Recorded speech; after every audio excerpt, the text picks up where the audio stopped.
numbnuts. I've never used numbnuts before. I'm going to use that more. It's Review or Die here. Today we're reviewing Venom. I saw Venom.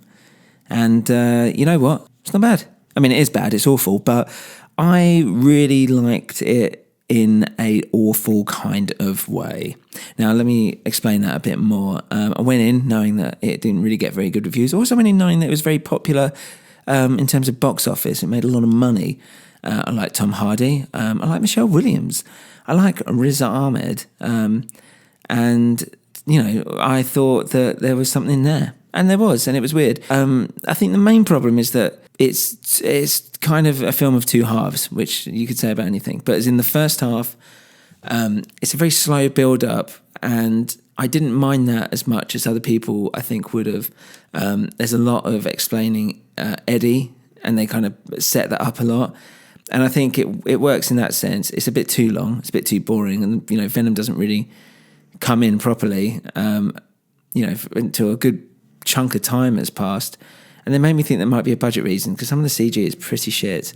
And that maybe they held it back towards the end, you know, for the sake of saving money. But, you know, I can't say that for sure. Michelle Williams playing a really weird part as, you know, the kind of girlfriend, wife. But, I mean, I only saw her in Manchester by the Sea not too long ago, where she was amazing in it. I mean, she wasn't even in it that much. But she really made a huge impression. And now she's like the girlfriend in a weird anti-superhero movie. It is really all held together by Tom Hardy, who does really well as Eddie Brock, actually, and he does really well as Venom. And I think once it's established that he becomes Venom, and I'm sorry if that's a surprise, those action scenes are pretty much all in the trailer, I feel, and they're okay. But I just really liked the character of Venom himself being this part of Eddie Brock. And I think that's kind of, I was looking at it, you know, if I put my film critic hat on, you know, Venom comes in at a point where Eddie's at his lowest. And he's a metaphor for his like brain trying to survive by creating Venom in the first place. It gives him more confidence, more power, makes him realise his mistakes and all this stuff. And, you know, that's good. So it's good that it wasn't just like, here's just a monster. They were really trying, and I don't think they pulled it off as much as they wanted to, but they're really trying to have him manifest this kind of darkness that's actually a source of light and can actually, you know,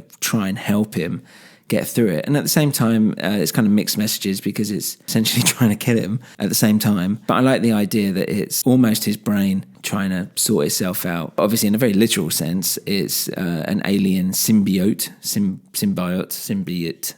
that attaches itself, and it's to Eddie. And he's got some beef with like another one that's there. That's not really explained, and it doesn't really matter. And they could have done a bit more in that. The final action scenes were okay. They were all right. It was a little bit anticlimactic, but it did have a climax. And I really kind of wanted to see more Venom. And when I looked at the trailer, I really didn't think I'd say that, but I did. You'll find out. I'm so sorry.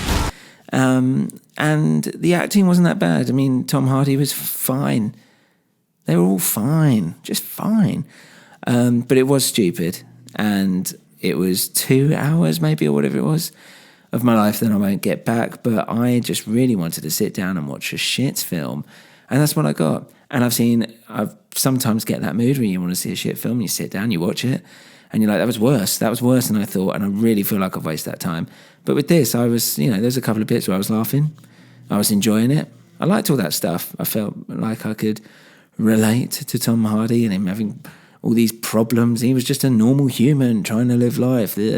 And a lot of the stuff was actually slapstick funny. You know, when Venom's involved, it becomes like this weird black comedy.